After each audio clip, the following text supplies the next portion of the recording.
Season's greetings and welcome to the big Christmas racing preview brought to you by Paddy Power, which is also my name, Leopardstown Racecourse and our good friends at RacingTV. I've got an esteemed panel with me this evening to try and find us a few winners over the festive period. First of all, I have racing's answer to Ebenezer Scrooge, Mr. Ruby Walsh. Thank you, Patrick. That is a compliment, because Ebenezer used to be grumpy, but then he was nice at the end. When did that happen? That happened towards the end of the movie. Do you remember? All the ghosts. Anyway, listen, watch it over Christmas. Our very own John McLean. We normally talk to him live from the Crown Plaza in Dundalk. Mr. Fran Berry. And of course, Paddy Power Trading Room's very own Santa Claus, Mr. Frank Hickey. He bestows the gift of early prices on all the brethren around him. So welcome, gentlemen, and let's hope we get a few winners out of it. Welcome to you guys at home as well. So we're here to look at the major races over the festive period, specifically the 4 days of the 26th until the 29th of December from Kempton, Aintree, Chepstow, Limerick, and of course here at Leopardstown. But before we do that, allow me to say firstly two things. We are recording on the evening of Wednesday the 20th, so all prices mentioned are correct at the time of recording, but maybe not while you're watching. And secondly, if you are having a bet over the Christmas period, or indeed any week, please make sure to take care to gamble responsibly.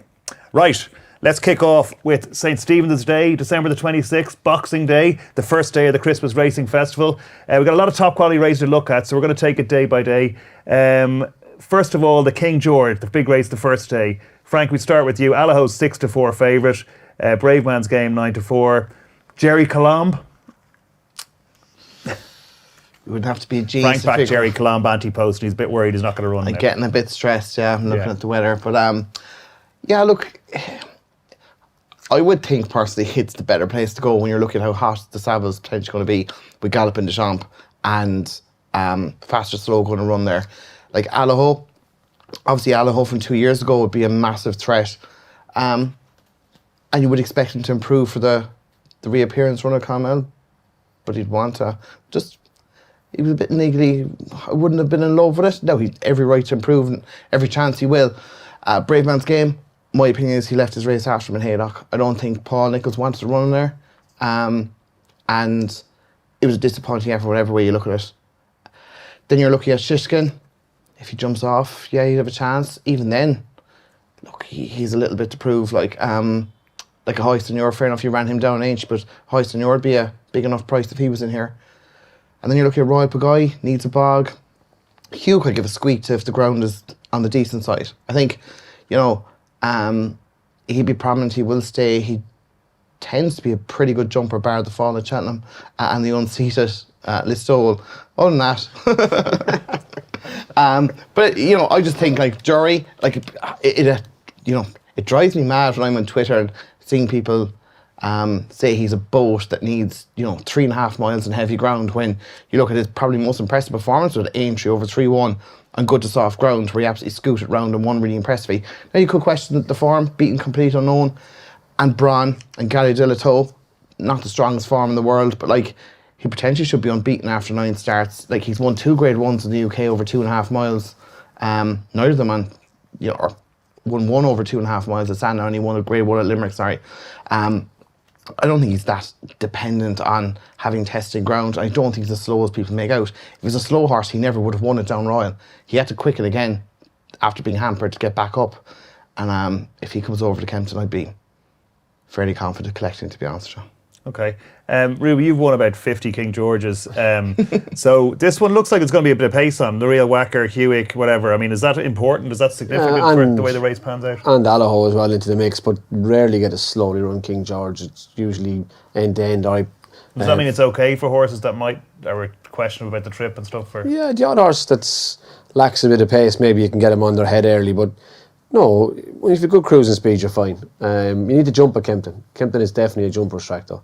4 in the back straight, 3 in the home straight. That's the last 1.25 miles, 7 fences, plenty of jumping. You need a good jumper. Horse is going to go on attack. And Allaho does that. Frank is right. He has to improve the good bit from Clonmel, where he beat Janadil by 9 lengths. When he won a Ryanair, he beat Janadil 14 lengths. So, maybe they've both disimproved, or there's a chance he could be holding the form. He always improves for his first run. He made very heavy weather a win in John Durkin with Patrick. Looked like Asterion Falange might be even going to beat him on that occasion. So he'll improve plenty for the run in Clonmel, and I think he's tailor-made for Kempton. Will he be in Kempton or Leopardstown? Will he? Yeah. It's his chance he'd be in Kempton. And is that significant or? No, he's always gone. Anytime he's a runner, he was there when Florida Power won. He was there when Vatour got beaten. I think he goes if he's a runner in the King George. He'll go. Okay. I'm only guessing now. I haven't asked him, and I'd say he doesn't know either. So, what's the point in asking him? Okay, Fran. Yeah, Paddy Brendan won the great rides, of course, in the King George and Q card as well that day. But Allaho, the day he won a punch in over 3 miles when he beat Clonazobel was awesome. If you to make a race for him, I think at 3 miles, Kempton he's entitled to improve a lot for the run in Clonmel. Very tight at the odds now, but when you go through the rest of the field, as Frank has, there's ifs and buts about them all. Jerry Colomb, if he takes part, big player, but I think Allaho's safest conveyance. I'd respect the fact he's going over, and I think it's made for him if he's at anything like the peak he was in Punchestown 18 months ago. Okay, we won't dwell on it too much because Frank looks like he's studying for the Leaving Cert or something. He got so many notes there, so we could be here a while. So anyway, look, Jerry Colomb for Frank and Allaho for the two lads for both Ruby and Fran in the King George. Next race on Stephen's Day is just a bit earlier for the King George. Actually, not the next race we're looking at is the Cauto Star Novices Chase. Ruby being the Cauto Star Novices Chase, we start with you. Really, Classical Dream is here for Willie at 15-8 joint favourite with Giovinco, Hermes Allen 9-4, Ile Francais 11-4, and 7-1 Grange Clear Lest, 9-1 Imagine, and 33-1 Bardos. Looks like a cracker of a race. It is a cracking contest, and look, as you said, we're doing this Wednesday night. Yeah. The entries were this morning for this race. Willie stuck into Classical Dream and Grange Clare West. He has plenty of novice chasers, and we're trying to split them up between Leopardstown, Limerick, Leopardstown, Kempton came into the equation. I don't know, will he run either? I honestly don't know. Will he run one at all? Obviously, Classical Dream would be, or Grange Clare West would be in the same ownership as Allaho. That might make sense if you looked at it that way. Classical Dream was very good at Thurles on nice-ish ground, so Kempton would probably suit him as well. But I honestly don't know. We'll either go. You'd imagine one will run in the Nevilles here, and it'll depend on how other horses are then as regards what's going to the Faugheen. But yeah, you definitely could see Classical Dream having a good chance if he ran. Grange Clare West would have to do what he didn't do last year. He didn't back up his maiden hurdle win last year. Grange Clare West, he fell away after winning a maiden hurdle and came back at the end of the year, so he'd have to back it up. But the vibes from France are really strong about Ile France, and look, you can think of plenty of, or I can think of a couple of horses that came from France. Jour de Cochet springs to mind to run in this race and absolutely bolt in, so I'd have a lot of respect for him. Ile Francais, he is French. So Is he that is what it means, Fran. isn't it? That's what it means. Jeez, I knew they had you here for a reason. Yeah, I know, there you go. Any other translations or pronunciations, Frank? Yeah, you can just give us a shout, okay? Fran, what do you reckon? Look, Hermes Allen, maybe with his win done, has found another level. He was good when winning in Newbury, and Giovinco, I know that Frank is keen on, but in September, Mark Howard, my RacingTV colleague, said Ile Francais, just watch this horse in France. He's been raving about him. As Ruby said, French horse with a good record in the race, and since the market opened up today, he's been hammered, so I think it's all positive. I'd take a chance at the French horse. Okay. Basically, that's a way of saying Frank, you ricked Ile Francais. Well, yeah, but no, I'm just, yeah. Well, no, I don't think so. But what I see is just stolen your thunder already by telling us what you're going to. Yeah. Well, look, Ile Francais was difficult to price. Like I said, he's 7 from 11 under rules. He's won 2 out of 2 over fences. Like, so when I was pricing, I was looking at thinking he'd only kind of run on testing ground. He'd never been beyond 2 mile 6, and the form of his listed chase with a toy was let down badly on a number of occasions. That's kind of why I didn't put him in a huge price. I think I put him in 92. He's 11-4 now. He's 11-4, yeah. Ooh. But like, yeah, that would be dependent too on whether, like, you know, if Classical Dream doesn't run. I kind of priced as if I thought he might run with Paul going over to ride Allaho. I thought they might send Classical Dream over there just with right-handed flat track, decent enough ground. Well, not terrible ground anyway. Potentially suiting him. But I just love Giovinco. I love everything about. I think just the way he travels, the way he jumps. I was just saying today that I've never been so positive about a horse I've backed anti-post that got beaten as it was after Sandowns. I thought so much went wrong. He pulled all the way to the pond fence and still gave a really strong stare, good race. And I think when he gets a stronger pace, maybe a bigger field where you can bury him for a bit longer, would really suit him. And you just think Kempton's going to be tailor-made from the way he jumps and travels. No, I'll say that, it is a very good race. I was really excited when I saw the entries, like, this is a really cracker. And you know, when you're pricing one, you're like, this is going to be brilliant if most of them turn up. But yeah, I'm with Giovinco. Here, Cheltenham, Aintree, everywhere. So we've less than a week to go. There's no weather scares at all. So no, we're grand. No, it's weather-wise. incredibly No. mild as well, Yeah. so no dangers of frost. Not watering or anything, are they? No, they're not. We've had plenty of rain, so Yeah, there was a rumour there might be a bit of watering in Leopardstown, was there? Potentially? No? didn't hear. Didn't Christmas see last week anything, today? but forecast is dry until Christmas. Then, yeah. Okay, that's grand. Yeah. So then we got the Christmas hurdle. Sorry, just better. Giovinco and the two lads going for Ile Francais in the Coda Star Novice Chase.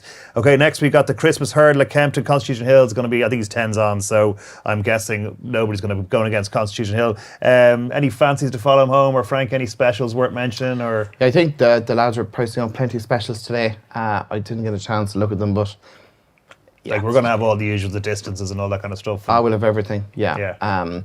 They're quite disappointed behind him. Like you imagine, Rubo's very likely to be second to him. You would think. Yeah. And yeah, other than that, it's not a very exciting race really. I saw Nicky Henderson saying he was really going to be really nervous about it. Like if you can't be, if you can't be fairly confident about a 10s on shot. When are you going to look forward to see Constitution, or do you kind of look forward to seeing him anyway? Like Champion Hurdle, he's going to be like put it this, he's 4-9 to win this and the Champion Hurdle. Do you know what I mean? So he's going to be very short for that regardless, presuming it all goes to plan. So do you just kind of sit there and clap and go, wow, that was a good performance, or do you need to see him against State Man or Imperial Pass, whoever it might be? You'll appreciate to just see him how running. much. You'll appreciate him running, but like at the same time, you always want to see him up against something new to kind of go. Yeah, to see is it? Yeah. Maybe he get if he keeps beating kind of lower, more grade 2 horses, he's never going to generate a huge rating either. Yeah. You need him up against other good horses to be able to hit a really high rating. So, if he's going to be a superstar, you want him to be able to hit a rating. Maybe He's not already a Oh no, he is, but we'll say, hypothetically speaking, Imperial Pass comes out and runs at Christmas against State Man and beats him 5 lengths. You go, ooh, that'll be interesting. But you're going, Jesus, now we have a race where, and then Constitution Hill comes out and beats Imperial Pass 5 or 6 lengths to the Champion Hurdle. Then you can put a big number on Constitution Hill, Yeah. But yeah, look, it just keeps it interesting, because I think what you don't want is just more, it's going to be an absolute procession. Yeah. You want some bit of drama. Yeah, okay. Any lads anything to say, or we just... No, I think Rubo will set the race up, and I think I wouldn't be surprised if Nico only joins him going to the last and wins a couple of lengths. Okay, so it won't give him too hard a race, just kind of... I wouldn't think I wouldn't. Why would you? Why would you? Unless to Frank's point, you're trying to make a point. If I was writing Constitution Hill, you'd be thinking, he's 6, can he win the second Champion Hurdle at 7, a third at 8, a fourth at 9, a fifth at 10? That's the way I'd be Then he's thinking. a great, yeah. Yeah. You'd be trying to win doing as little as you can every day and see how many years you can get out of this. Okay. Is the International Hurdle on trial, say, this year? It is, yeah. Probably so go there. You don't want to have, as easy as possible to potentially go there with the way the fixture list has been rejigged. So. Yeah. Fran, anything to add, or? No, look, just watch him enjoy it, I suppose. He'd like to see him get a bit rough and ready with a bit more opposition, maybe taking him on. That's where they test him, but it's not going to happen till March at least. Okay, coming across Leopardstown then, we'll have the Racing Post Novice Chase, and Facile Vega is 1-2 favourite, in the pocket 4-1. Mr. Policeman, Il était temps, and Found a 50, all 7-1, 10-1 Gaelic Warrior. Mightn't run here, I guess, but Facile Vega, be good to see Facile Vega again, Fran? Yeah, it was, and it was really good in Navan when he won. In the pocket, likely to take him on. We're going to work on that basis, and Facile Vega was definitely put into race sooner than in the pocket. From the 5th last to the 3rd last, Paul Townend went forward to take on St. Felician, and in the pocket was back 3-4 lengths back out of his run, hampered in the pocket by a faller 3 out as well. Facile Vega was very good, but in the pocket it is a likely raced horse, and worried to take part on the 26th at his current odds of 4-1. I'd be backing him all day long each way and take. Would my you chance. just get your money back for the place? Trader will love it, but I'll take my chance because You there's cut the price down. 11 entries at present. There won't be 8 runners, three place each way. I'd take my chance. For all that he has got a reverse form with Facile Vega, I do think there's a more improvement to come from in the pocket, as there will be from Facile Vega. Fascinating to see. Would you think, Frank, that Facile Vega is not obviously not as invincible, because I obviously got beat at Cheltenham last year, but is that the sort of everyone else kind of sits up and takes notice now and says, because going into that Cheltenham you would have thought probably a good thing? I didn't. You didn't, okay, but a lot of people No, did. but I mean, after the disappointment of Leopardstown, he had some question marks going to And then when you were pricing the Supreme, you were kind of looking, going, I thought like short enough considering he was turning over the last day, even though he had excuses. This is tricky. Like I think, like In the Pocket's been supplemented, so he's almost certainly going to run. And I would imagine they will come a bit closer together the closer you get to the race time. And particularly Navan, In the Pocket wasn't given the hardest. It was very, a nice introduction. And I think it's interesting he's going here instead of the beginner's chase. The vibes are particularly strong about Marine National and how he's schooling, so maybe they felt it was actually easier to go for grade 1, I don't know. But I'd be with Fran, I'd be within the Pocket here. I think, look at Navan, what was he beating, 3.5 lengths? And you wouldn't look again, you'd expect Facile Vega to step forward from Navan. But yeah, there's just something about In the Pocket. I think he's going to be a lot better chaser than he was a hurdler. And Are you like giggling? I'm not giggling. There was only there was 3.5 lengths between him and Navan. There were only 3.25 lengths between him and the Supreme as well. In the Pocket was fourth, Facile Vega was second. There's not a mile between them. You're 2-1 on versus 4-1, and as Fran has pointed out, at the moment you have 11 entries. You're getting the first 3 legs. There's no doubt that that's the betting angle into this race is each way In a Pocket of 4-1. But I would expect Facile Vega to still hold the upper hand. Okay, so Facile Vega, the favourite, Ruby, and just a quick. But at 3 lengths twice, you're only talking about one mistake. Yeah. Would you give it Ilate Tom? Yeah, I thought he was very good in Thurles. He was. But Thurles is a fast track. And I know he won here as a novice, didn't he? Last year he beat In the Pocket, hammered In the Pocket in a novice hurdle. But there's just a lot of galloping here over fences from the third last. There's been 2 fences in the last 5 furlongs. You look at the King George in the last 5 furlongs, there's 4 at Kempton. Last down the back is 5 from home. So I just think, I'm not sure Leopardstown over fences would be for Ilate Tom. Prefer him at Punchestown or Fairy House with 3 fences in the straight. He's really quick jumper. So Facile Vega and both 2 lads In the Pocket. You're an each way merchant. No, I just on the nose. I have sneaky suspicion In the Pocket might turn him over. Okay, there you go, In the Pocket. Right, over to Aintree next. We got the artist formerly known as a Tolworth hurdle, the Formby novice hurdle, no longer at Sandown, Ruby. 14 entered up. Farron Glory, the Royal Bond winner for Gordon Elliott, is 3-1-5. Ruby, thoughts on this one? Good bit of placing from Gordon. If he goes there with Farron Glory, be a chance to win a second grade 1, and it looks an easier race than the future champions here on the 27th. And obviously when you've won a grade 1 like he has, dropping down in grade means carrying penalties. So good bit of placing, 3-1's a fair price. I liked one at a big price though. I thought I had a good chance. Maybe in figures Frank will say you're mad, but I thought Connacht Park beat In a Tondu at Cheltenham in October, giving In a Tondu £7. That probably equates to about 130, a bit more, but I thought Connacht Park did a lot wrong at Cheltenham. And I thought maybe a flatter track like Aintree was actually Lydia put him in my said it to me this morning. I went looking him up and I thought, yeah, I could see your angle there. And I just thought when I looked down here and I see him at 11-1, I thought he was interesting each way. Okay, Frank. I wouldn't dismiss anything because look at the weather as well. There's every chance it could be quite testing at Aintree. Come St. Stephen's Day. I put in Farron Glory just because look, he's got a grade 1 in the bag, and you kind of go, how strong is the English form? But in saying that, I liked one on a bit of an outsider as well. Making Headway for Oliver Greenall and Josh Guerrero. He was absolutely smashed on his hurdles debut, Carlisle, on heavy ground over 2 mile 1. Didn't come off the bridle. He won by a length and a half, but didn't do him justice. Like how he was far superior. And he went to Haydock the last day in a grade 2 on much quicker ground, and Camsonas beat him a length and a half. Now, fairly slow length and a half. Making Headway travelled quite well. Just think Camsonas had a better turn of foot and got away from him. And just if the ground does turn up heavy, I think it'll really suit this lad. He travels, he's bred to get much further. So I think a stamina test at this trip will really suit him. So provided the ground is kind of verging towards heavy, I think he's a fair price. Look, I'd price him, I put him in 12-1, but it's just more that I could see him going off potentially bigger if the field holds up. But I think I wouldn't underestimate him, particularly if the ground gets heavy. I think the way he goes about it, and I always like when a horse, like, first time out is smashed in the betting and wins, you know, because they know they have something pretty decent. And that yard are very shrewd as well. So okay, that's into 2 outsiders there. So Connacht Park for Ruby, Making Headway for Frank. The That's it for the 26th, unless anybody's got anything else. Frank, I'm presuming some of your copious amount of notes there. I've loads for the 26th. Oh, Jesus, here we go. Make yourselves comfortable, lads. I won't be very long, but you don't want to be too, We believe you. Don't prove yourself, okay? Just tell us. Yeah, no, Kempton, the very first race, the 2.5 mile novice handicap chase. You always look and see what Nicky Henderson has. His Persian time.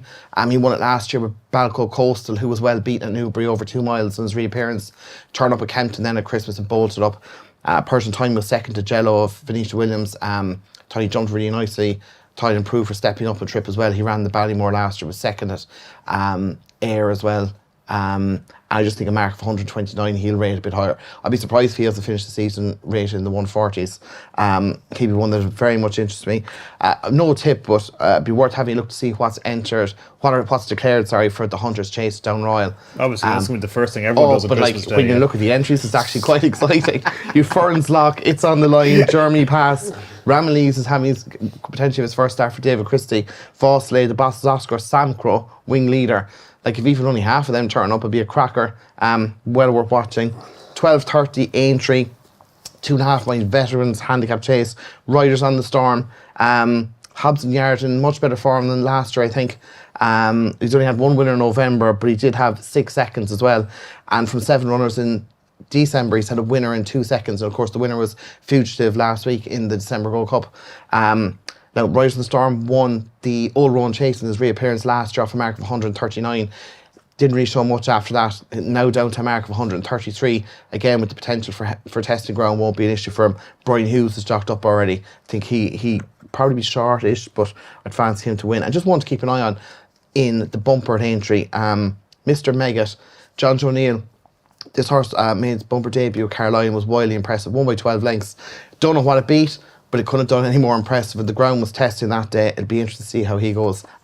He looks good. And finally, Limerick. They have the Grade 2 over just shy of 3 miles. Been a very good pointer at Cheltenham over the years. You've had the likes of Faheen, Penhill, Martello Tower have won it and gone on to win at Cheltenham. Vanillier was second this and went on to win the Albert Bartlett. So be definitely keeping an eye on it.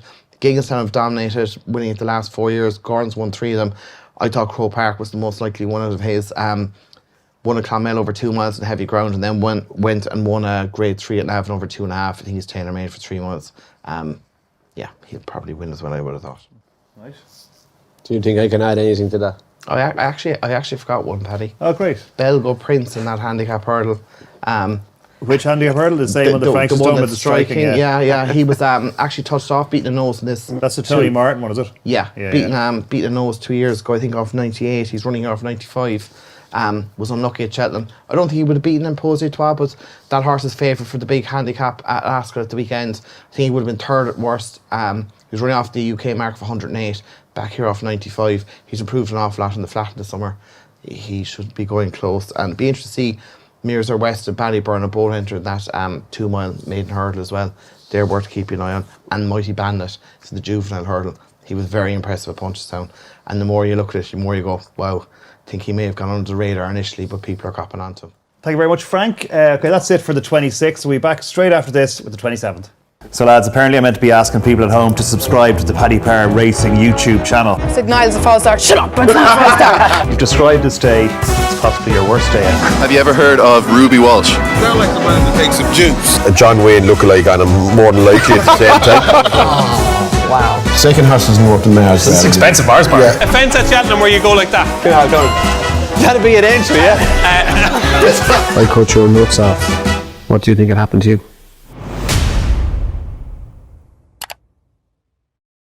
Welcome back. It's December the 27th, or more appropriately, Paddy Power Chase Day at Leopardstown. We kick off with the Grade 1 Paddy's Rewards Club chase for the 2 mile chasers. Fran, we'll start with you this time. Yeah, Captain Guinness, well, beaten the race last year, but he made a very good return to action at Navan recently. Always just feel that he's got a very good opportunity to win a Grade 1 on this occasion. Just think he always comes up a little bit short. And it's 5 to 4, he's short enough. He's tight enough in the betting. I appreciate it'd be interesting to see where he goes. Obviously he can drop back and trip or go up in distance, but Willie Mullins, all the runners, Gentle to Me, has a very good course record. But Dino Blue, what she did last spring in handicaps was very impressive. After impressing in a hurdle race at Clonmel, she went off favourite at Cheltenham. That was too much for her as a novice, but very progressive last year. I thought for her to win at Punchestown after winning at Fairyhouse and being second at Cheltenham. Her recent return to action at Naas, beating Fildor. I think the best is yet to come, and I just think 2 mile 1 around here will suit her very well. I do think, even though her price is tightened up, she's value. Okay, 5-2 Dino Blue, Ruby. I'd be the same with as Fran, gentleman to me. He took a couple of runs last year, unseated on his first start.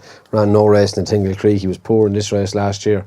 He's definitely a horse that progresses with a couple of runs under his belt. I don't know, but appreciated. To me, it looked like he was going up the way with him in trip more so than coming back. So, yeah, I'd be with Dino Blue as well. I think she's still on the improve. She's only a 6-year-old. She's unlucky not to win the Grand Annual. Okay, Frank, 2 for Dino Blue. Yeah, the big issue with Captain Gillis is 2 miles and a furlong. The furlong's the issue. The furlong's a bit of the issue, I think. And I'd be with the lads. I'd be a hat-trick, Dino Blue. There you go. I actually wouldn't be surprised if they swap place in the market as well. Really? Close to today, yeah. Because Captain Guinness is half the price at the moment. Yeah, I think she'll tighten up. Just again, like the way she won those handicaps, and like particularly the Punchestown one was a very good race. She beat Lucinda Russell horse. Was Douglas talking, was it? Yeah. And I thought he was really well handicapped to go into that, and she beat him handy enough, to be fair. And that was a good enough reappearance at Naas. And again, you'd expect her to step forward from that. I'd be pretty confident she'll do the business. Okay, a clean sweep for Dino Blue there in the Paddy Power Rewards Club Chase. The 2 miler on the 27th at Leopardstown. The future champion novices hurdle, another grade 1. Down memory lane rather is 2-1 favourite. Daddy Longlegs 7-2. Firefox 9-2. 6-1 it's for me. Ruby, what's for you? Thought Down memory lane was very good in the north. Obviously Daddy Longlegs was very impressive at Thurles, but I thought it's for me with the Caldwell Potter form. Beat him at Punchestown. Caldwell Potter bolted in at Navan since. I just think at the prices he's definitely the best value. 6-1 it's for me. He's actually drifted, Paddy, because there's been significant money for Down Memory Lane. Down Memory Lane's actually 2-1 into 5-4 today. Wow, okay, there you go. Actually very well backed. And it's for me is eased a little bit. I think he might be 7-1. Okay. Yeah. He's 8-1. He's 8-1 where I'm looking right now. Yeah. Even better. And that's your prices. Okay, and Frank, on that note. Yeah, look, I think it's a very good. Like, look at the entries. I thought like Firefox, Ilat, Antique, Competitors Gold were more likely to go to Naas, and Farn and Gory I thought would go to Aintree. So that's the way I was looking at it when I was pricing it. Or when I was looking at it. Daddy Longlegs, good at Thurles.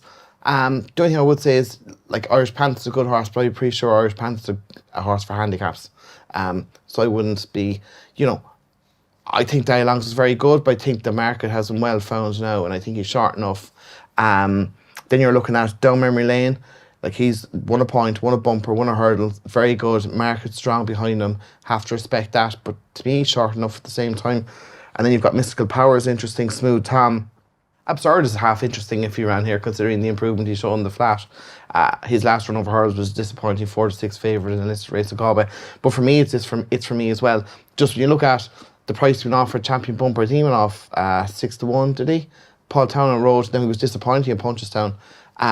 But I thought was good about his hurdles debut was he seemed to settle a lot better. Now he still has a bit of work to do, I think, there, but he's clearly got loads of ability.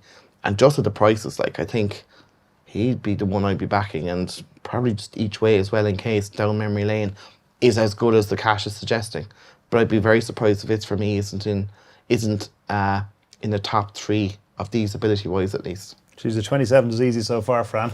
Are we getting consensus again? Yeah, look, Down Memory Lane, very impressed from both starts. What he beat Down Royal probably didn't amount to a lot, but he was visually impressive despite getting quite high over the last 2 hurdles. He's very tight in the market though, and I was very impressed by Daddy Longlegs at Thurles. I thought the way he quickened down the straight was very impressive. I just think if Paul Townend rides him on the day, which is going to have a big bearing on the market as well. If he rides this for me, it comes down to choice. But I thought Daddy Longlegs would do me wherever he goes. I think he's a faster horse than Down Memory Lane. Okay, so Daddy Longlegs for Fran, and Frank and Ruby deciding or agreeing on it's for me. Okay, very good. Right, next up we got the big one, which is the Paddy Power Chase, and the favourite here is 11-2. It's Panda Boy, a horse that's so famous they actually named a Chinese clothing website after it. No? That's what Paddy got his jumper. No? No? Suits you. I hope they sent you a receipt. I'm sure some people at home have heard of Panda Boy. It doesn't matter. Anyway, we'll move on. Frank, I know you fancy Panda Boy. I think remember last week we did National Hunt preview at the start of the year, and I was like, I thought Panda Boy was a bit of a job for the Paddy Power, and obviously I backed him, and about 2 out I was like, this is down the Swanee. And next thing, about 150 yards out, I was getting excited. He was staying on again. He was beaten 3/4 of length by Real Steel and Deal Kerr. And just the way he's been campaigned, he was 5th in Irish. Was it 5th in Irish or 7th? Yeah, 5th. Yeah. I don't think he really truly stayed the trip. And just the way he's been campaigning this year, grade 3 over 3 miles and a grade 3 over 2 miles, just said to me, lining up for a handicap, and be pretty sure it's this again. Now he's £4 higher, but I don't think those £4 will be what will stop him. And you just think he has to go close. I think we're under him a little bit. I'm obviously not on my own and fancy him in the office. I would just give mention to one at a big price, James de Burley. He has proved a bit disappointing after making a really impressive chase debut on New Year's Day last year, or this year, 2023. But he's been campaigning almost exclusively in Grade 1 company. Now, the last 8 Thurles, he was dropped into a listed chase, and he was disappointing again. But again, dropped into a handicap off a mark of 148. You just wouldn't be surprised if he found his form again. He's 25 to 1 at that sort of price. You can have a small few bob each way and see I think what happens. there's going to be a full field. So you're allowed to have 2 in this race. I do think Panda Boy would be bang there, but I just wouldn't be surprised if James de Burley ran well if he takes his place here. Okay, lads, I know we were chatting earlier. I know everybody kind of fancies Panda Boy. So, and to add any outsiders? No, Frank's made the case. Maybe Hador stepping right up in trip. Okay, You get a good run for your money for a long way anyway. Panda Boy, very, very, sets a really good standard. I will give a mention to current third reserve, Meeting of the Waters, Willie Mullins. Very impressive when he was very strong in the market at Cork recently. Big step up in class from, but just has the profile. Our horse could improve. And am I right? Friendly to Bromhead has a no look really along the way. Saddle slipped at Cheltenham in October. He was a beaten favourite and pulled up in the Irish National. Just has the profile as still an unexposed horse. Benefit that run at Cheltenham should stand him in good stead for all the things didn't go to plan. Okay, so wide open race to Paddy Power as it always is, and Panda Boy, the kind of unanimous enough choice, but a couple of outsiders against the field as well. Meanwhile, at Chepstow on the 27th, 2 big races there, namely the Grade 2 Juvenile Hurdle and the Welsh Grand National. Frank, I know you have something for these. We don't have any entries for the Juvenile Hurdle yet. I think Burnett Road potentially might run. He'd obviously be the one to beat, but without entries, we leave it off. Okay. The Welsh National, I'd be very interested if Blackjack Magic skipped Ascot this weekend for the Welsh National, but it looks like he's jocked up at the moment for Ascot. But if he did sidestep it, he'd definitely be on my radar. In the last 10 years, Native River and Elegant Escape, the only 2 horses to carry over 11th stone. They were basically, Native River won a Gold Cup, and Elegant Escape at the time was probably, almost to Grade 1 level. So it shows you how difficult it is to carry a big weight here. The one I was giving you a squeak is Dorking Cock for Stuart Crawford.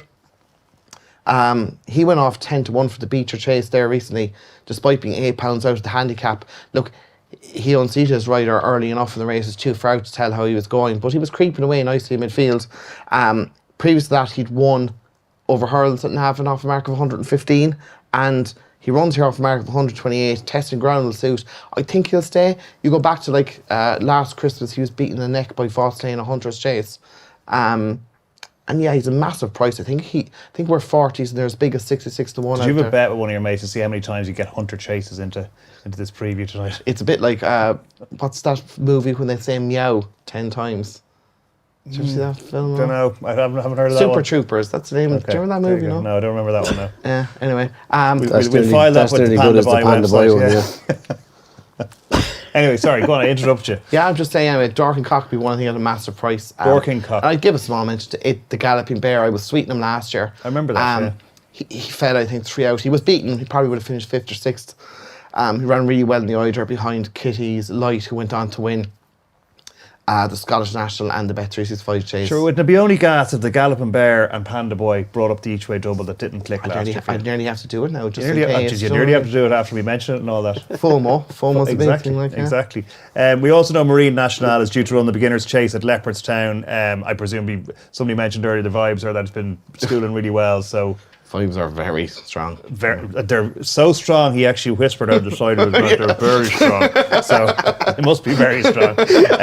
So we'll keep an eye on Marine National. See how fast Vega goes as well. But anything else for the 27th? Or Just one horse, he's entered Limerick over hurls and in novice chase at Leopardstown. Saw Majest, trained by Willie Mullins, was heavily backed to Punchestown, never jumped a hurl in April. Very impressive, winning out tie. Better horse than that. And if he goes to Limerick, I'll take my chance again. So Majest. Sa, isn't it? Sa Majest. Sa Majest. at Limerick. Translate that then. It's majestic, I'd imagine. There you go. Jeez, he's good, isn't he? I'm good, I tell you. So when you don't want the answer, he can just say whatever he wants. Really. Exactly right. Yeah, but there's definitely people watching this that'll know if he's waffling or not. Okay. December 28th comes after the 27th, apparently. So we're back at Leopardstown for the Jack de Brahma Christmas hurdle over 3 miles. There's only 8 left at the forfeit stage. We go with you, Ruby. Home by the Lee is favourite 6-4, but just about from Irish Point is 13-8. Monkfish 4-1 third favourite. Will he run here, do you think? Maybe. He'd qualify for the race in Tremor New Year's Day as well, so be interesting to see where he goes. I'd imagine we'd want to go back chasing with him. It's funny because we always ask you, but you tell us at length that you actually have no insight into where he runs. Willie Mullins will do his own thing, and you're only guessing. I'm guessing, but I just from listening to him, I did think he wanted to go back chasing with him, so okay. I wouldn't be surprised if he ran over fences, and I like Irish Point. Irish Point, okay. Fran? Yeah, look, home by Lee, I was in Navan. He looked very big in the ring pre-race, and he ran a decent race by Bob Allinger. Won the race last year. He's entitled to improve, but he'll have to be at his best, I think, to take on Irish Point. Him stepping up to 3 miles could bring about a big improvement in Irish Point. For all he was very good as a 2.5 mile novice last year. Loved the way he jumps, and I'd say fresher legs as a 5-year-old. He's definitely the one to beat. Owner sponsors the race. I'm sure that's the target for him. Okay. Frank? I'd be at Irish Point as well. Jesus, there you go. This is easy, lads. We told you. Just a lot to like about him. Like obviously he has to prove his stamina. You think he'll be fine though. I like the way he won it. Down Royal giving plenty of weight to Henry's good mare as well. Magical Zoe. And even the way he won it. Aintree hit Hermes Alen back in third. Yeah, a lot to like about him. Great style of going too. Big relaxed horse. Easy. Sounds like you'd like to be riding him. No, but won't be hard. Okay, great. Okay, Irish Point, unanimous verdict there on the Jack de Brahma Christmas hurdle. Right, after that we have the Savills chase for the Staying Chasers. Galopin des Champs 11-10, favourite against his nemesis the last 2 times. Faster Slows 2-1. Jerry Calam is 3-1. Envoy Allen 9-1. 2-horse race. Frank hopes Jerry Calam will be in half run in England. 2-horse race. A couple of days ago. Jerry Calam is sitting at home with the King George winners. You'd really love Jerry Calam, but would you give him a chance in this race? I would, but I was looking at the weather forecast, and there is a bit of rain forecast for Leopardstown. I think 26th into 27th potentially would lean. I just think, Leopardstown potentially could be, I won't say quick, but I mean it might be a little bit quicker than Kempton. I'd definitely give him a chance, but I'd prefer him to be racing against Galopin des Champs and Faster Slow on the new course at Cheltenham over 3 1/4 rather than around Leopardstown, because I think I just love the way Galopin. Look, he wasn't his best in the John Durkan. We know that. When you go back to last year, you looked at that race, you'd see he's the one you'd kind of take out. That he's, he was finishing stronger and all that. Kind of stuff. And like Faster Slow is obviously just improving. He's still a relatively young horse as well. My view of it would be, why would you run against the 2 horses that are top of the Gold Cup market with you, when you could go to Kempton and potentially have a slightly, not think it's an easier race, but it's slightly easier, I would say. And I would keep it away from Leopardstown if it was me. But it's a fast post, of course. Of course, he's just hoping the connections are watching this. I would be slow enough. I might have a little bet in him if he ran Leopardstown, but I wouldn't be getting stuck into him. Rather than, I'd be pretty confident, say, in the King George or even in the Gold Cup. Okay, let's pretend he's not running here at Leopardstown. Who do you fancy in the race? Oh, I think it's very tricky. I don't think it's a fluke. Faster Slow has beaten Galopin twice. I think he's very good. At the same time, when I revised the prices today, I said you still have to have Galopin in favour, because you imagine he's going to improve for the John Durkan, and we know he's a Gold Cup winner and his very best. He sets a really high bar. But at the same time, you wouldn't be certain that he'd turn the form around with Faster Slow either. I couldn't see anything beating, provided Jerry doesn't turn up, I can't see anything beating the 2 of them though. It's one or the other. Okay, so you're not sure. I wouldn't be having a bet. Okay. I wouldn't be having a bet. think it's the moment of truth for Galloping the Champ. See what mark the Gold Cup left on him. You know, he's been beaten twice by Fast Slow, as Frank's said. No fluke on either occasion. Fast Slow tracked him, had the pace to quicken up by. Now Galloping did warm up into task and Durkin last time, but he had so much enthusiasm for jumping fences. The first 4 fences in Punchestown were a bit of a worry. He did, as I said, finish off well. I'll stick with Galloping, but I think we're going to find out exactly where I would in post Gold Cup. I'd be kind of agreeing with Fran. I think it didn't go right from Punchestown. He jumped shabby for him. Was Fast or Slow was more enthusiastic. He was more on it. He jumped better than him. That Ultima is looking really strong. That Cheltenham form now with Corrick Rambler going to win the Grand National. That's the last time he's been beaten. I don't think it's a fluke. I think it'll be a really good race. It'll be a cracking race if Jerry Colomb runs. And then you can chuck in Envoy Allen and that Plutar as well. And you have 5 massive names. Yeah. It'll be a cracking race. I won't desert Galloping the Champ. There's no way I'd back him at 11 to 10. I was going to say, it sounds like it's not an even money favourite. Like, no. You know what I mean? It sounds like you need to be getting a little bit more than something. that. I won't desert him. I think he's a hell of a good racehorse. Yeah, I think if Jerry Colomb ends up there, they'll all probably ease out a small bit, you know, because you will have people making each way cases for the likes of Envoy Allen, the likes of Aputar, even Conflated. Yeah. It's a good record at Leopardstown, so like, yeah, it could be a cracker. He's the pace, Conflated. Mm-hmm. He's the only real front runner in there, and he dictated this race last year, and he wasn't for passing. Okay, so it's Galloping des Champs for Fran and Ruby, neither with a huge amount of confidence, kind of fingers crossed type of thing, and Frank the same. Couldn't be pushed to choose between Faster, Slow or Gallop. Maybe see what the price are like in the day. I think from if you want just excitement, you want Jerry to run as well, and you have the 3 of them going hammer and tongs. It'd be unbelievable. Okay. Down at Limerick, where intrepid reporter Fran Berry will be based, I'm sure. We have the Faugheen Novice Chase. So Fran, we better start with you. Gaelic Warriors 2-5, Corbett's Cross 5-1, Found a 50 7-1, American Mike 8-1, and 12's and bigger the rest. You'd imagine Gaelic Warrior will go there, really, all things being equal with him, and going right-handed, he was awesome when he won at Punchestown. What he did back end of last season over 3 miles also, like, he's a proper high-class prospect. He's got everything in his favour. Corbett's Cross, the fascinating one. The way he quick enough to beat Tricar Bragg at Fairyhouse, he was definitely value for a winning margin. Were he to go down there, he will provide worthy opposition for Gaelic Warrior. But I just think Gaelic Warrior is, at this stage of his career, maybe a bit too good, and he's got everything in his favour. Switch to Cheltenham going left-handed, maybe it's a different story, but right-handed Gaelic Warrior. Yeah, I think he's very exciting looking, Ruby Gaelic Warrior. Yeah, he is. It could be a belting race. Could have Corbett's Cross and American Mike here. I think it'd be a hell of a contest, but yeah, he did look special at Punchestown. Yeah, I think you can't oppose him going right-handed. At least you might be able to come up with some reasoning when he goes left-handed eventually. But yeah, look, he's 2-5, and I think he kind of deserves to be. Albeit if Corbett's Cross does go here rather than the Neville's, will make it interesting, because that beginner chases one was probably as good as any early season graded novice chase. Okay. So Gaelic Warrior 2-5, justify odds on favouritism. Anything else for the 28th from anybody? 3 mile handicap hurl Limerick. Pat Kelly's runner Shotgun Jack has bolted in his last 2 runs. He's £12 higher. He should be hard to beat in what's due to be the second last race of the day. Okay, Shotgun Jack. You lads okay?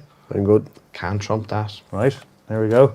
Right, now we have 2 big grade ones at Leopardstown. This is the 29th, by the way, the last day of the festival. We start off the Neville Hotel's Novice Chase.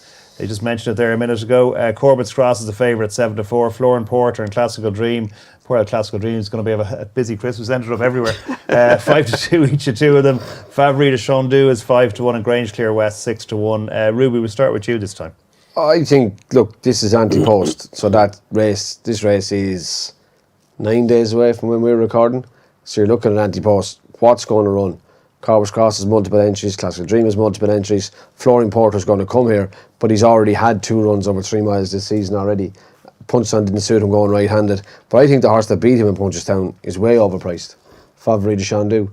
It's a race Gordon Elliott runs lots of horses in. It's a race he's a lot of luck in. I thought he was really impressive when he beat Sandor Clegan at Punchestown. He probably just got outdone by Affidel Fury at Galway for fitness.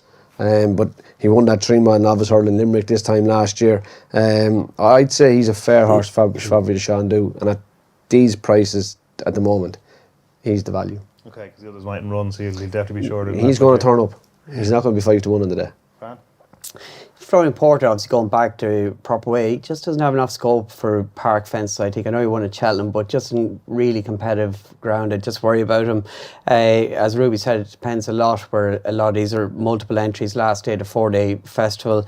Fact of File is one that worried to skip the beginner's chase and go for that race. Will he step up 3 miles at this stage of his career? Maybe, maybe not, but he's definitely a horse that will get better at distance, and I could see him getting a lot closer to American Mike were the two to have a rematch. Okay, Frank? Yeah, look, it's tricky trying to figure out what's going to run. I think Ruby's right with Favre de Champu. Guaranteed to run, and he was impressive last time. Maybe I have been taking a bit of an oversight with his price. The Corbett's Crosby, very interesting. He turned up here. Florian Porter, I've seen kind of people make the argument, his form has been franked with Broadway Bob winning twice, but his win last weekend at Cheltenham, I thought he was very fortunate. Melina Girl was running all over him and would be near the top of my list for an anti-post bet in the Grand National after the way she's improved this year. So I wouldn't take that, like those wins for Broadway Boy, as really endorsing Florian Porter, albeit going left-handed, to help him. Like, I would say one thing is, if Florian Porter did go here and win, it'd be good from the point of view that he'll take up a lot of the market in Cheltenham, and I'd like to be against him come the Brown Advisory in March. And the more of the market he takes up, the better from the point of view of getting value elsewhere. But yeah, look, I think Corbett's Cross is the one marked out for this, but if he doesn't go to Limerick and comes here, I'd be on his side. But look, you probably don't need to play until you see the declarations. Okay, so Favre de Chandu for Ruby and Fran, and Melina Girl for the Grand National for Frank.